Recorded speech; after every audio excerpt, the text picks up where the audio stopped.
So I just found out about this readathon. It's happening on Friday, the 2nd of July, which is Friday. I found out it. I discovered it from Jesse. No, sorry, Jess from Bow Ties and Books. They're kind of big booktuber, Afro-American, Latin America booktuber, and yeah, she makes good videos, but now there's so many booktubers that are cool that I can't really keep up with all of them. But yeah, I found this video and I thought like this seems like a quite fun readathon. So it's simply it's a readathon that's over 24 hours. It starts at midnight where you are and ends at midnight. So pretty easy in that way. And there's no prompts since it's so short. And the only point is Sapphic reads. So, and I actually kind of Googled because I kind of wanted to be sure. So this can be both.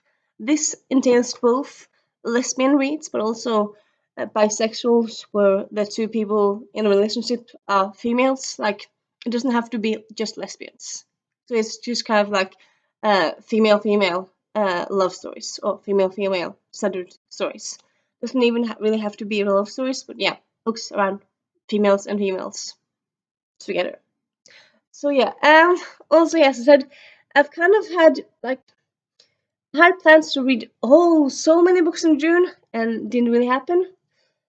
So like for example, for most of July, I don't really think I'll do actually like a video like a set TBR. Like I have some library books I have to get to, but except for this readathon, maybe I find other readathons and might do. But yeah, also have a lot of work in July.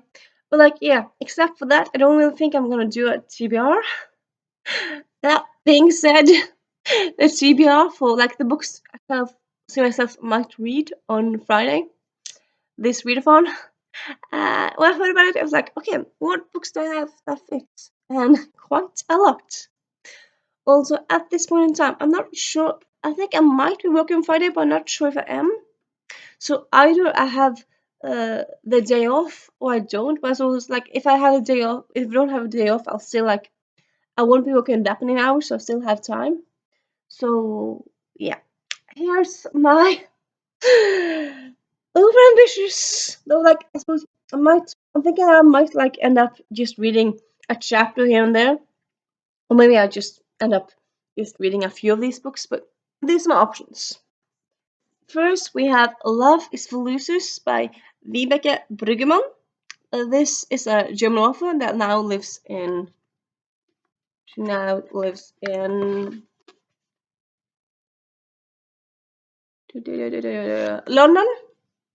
But yeah, this is a lesbian romance, adult romance. Well, sorry, I'm saying it's a lesbian romance. I'm not quite. The back doesn't say if it's bisexual, pan, or lesbian, or like queer questioning. But anyway, it's a romance between two females, and that also might be wrong because it doesn't say if it's females or non-binary. Sorry, okay, it's a romance book. It's an adult romance book. It was actually recently recommended over at Epic Reads. So yeah, and also I saw this as on a list of funniest books of this year. So this is quite a contender, really. And just kind of the title, "Love is for Losers," and the fun cat hanging there in a balloon. It's just so cool. So yeah, and then we have "Passing Strange" by Eleni Clage. I started this back in April, I think. I didn't get find it, as you see. It's not a bad book. I wasn't in the mood for it. And it's not a long book at all. So yeah, I just wasn't in the mood for it. Maybe I'll be in the mood for it now, and it's a shorter one. So maybe I did enjoy it. I did enjoy it. I just wasn't in the mood. So yeah, yeah. Hopefully now. And then we have A Phoenix First Must Burn edited by Patrice Caldwell.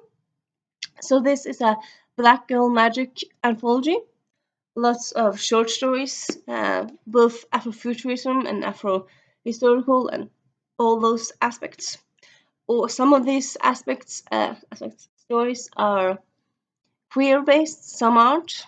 I've read quite a few of them. Like I started. I've read quite a few of them. Oops. But yeah, I haven't gotten through all of them. I think maybe I have like five left.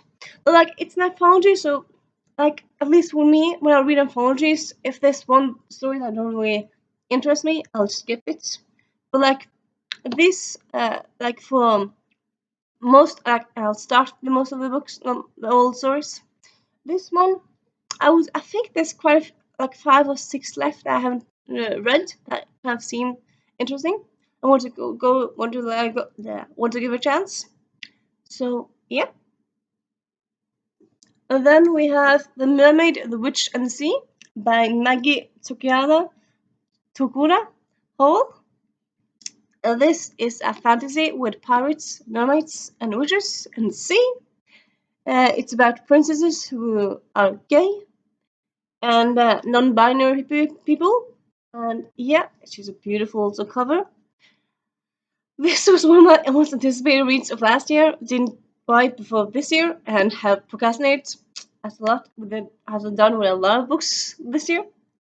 But yeah, I've started this also like slightly. I've read the first one, not actually read the prologue.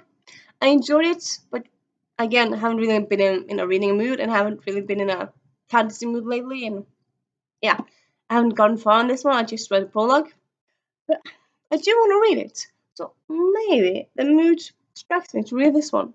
Maybe me keep putting books on TBRs. Well, like pretty like deep down, I know that I might not be in the mood for them because this year I kind of mostly been in the mood for contemporary and historicals.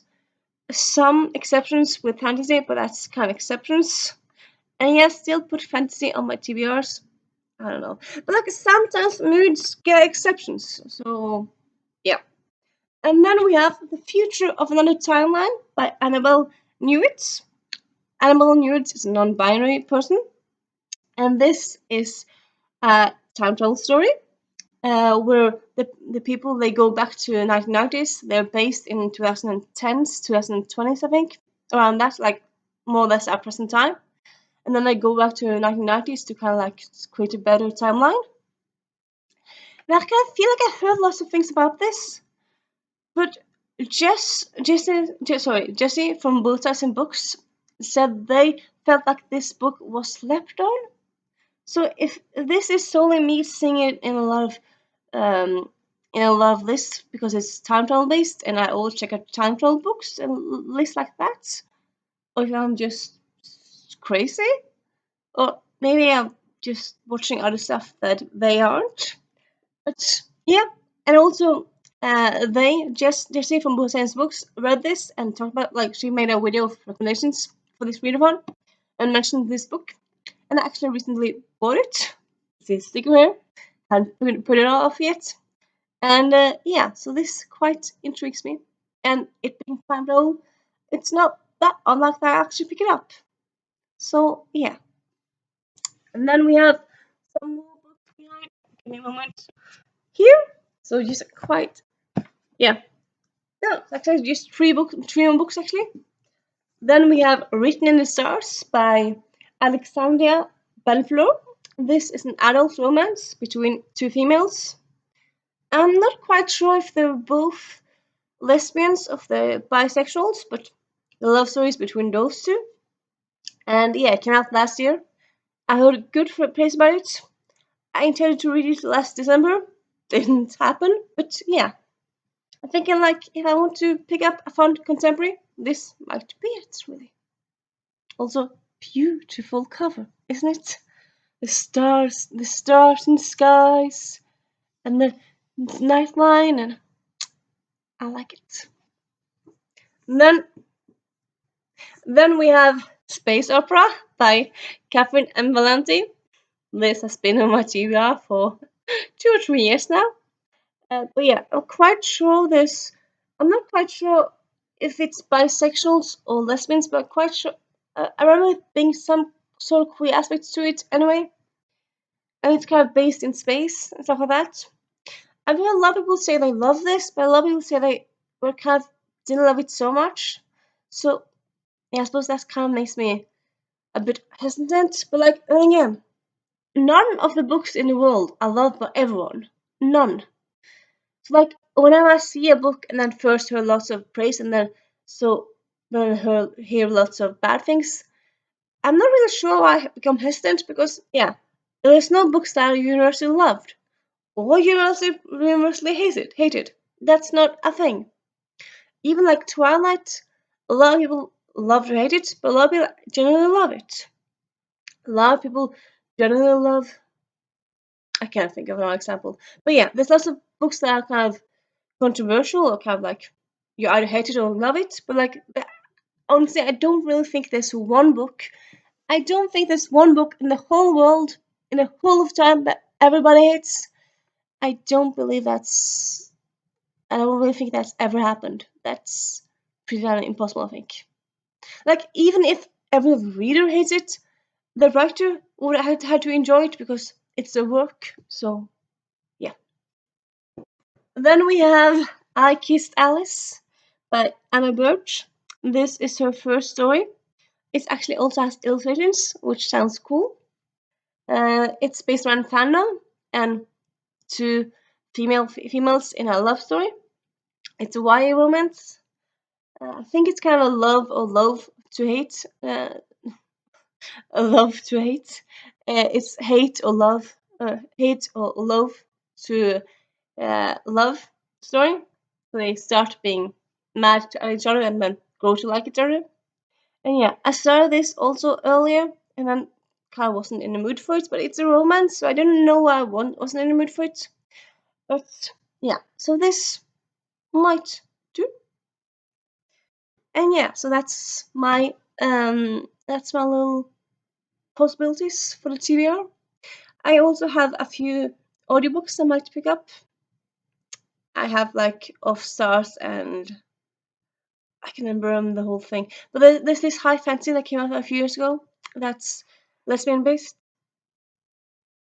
And yeah, and I also have other stuff. So yeah, that's that's my plan for a readathon. If you think any of these books are cool, if you have recommendations for other lesbian or female love stories or female non-binary love stories or just female non-binary stories, let me know in the comments. And yeah, I'll see you later. Bye.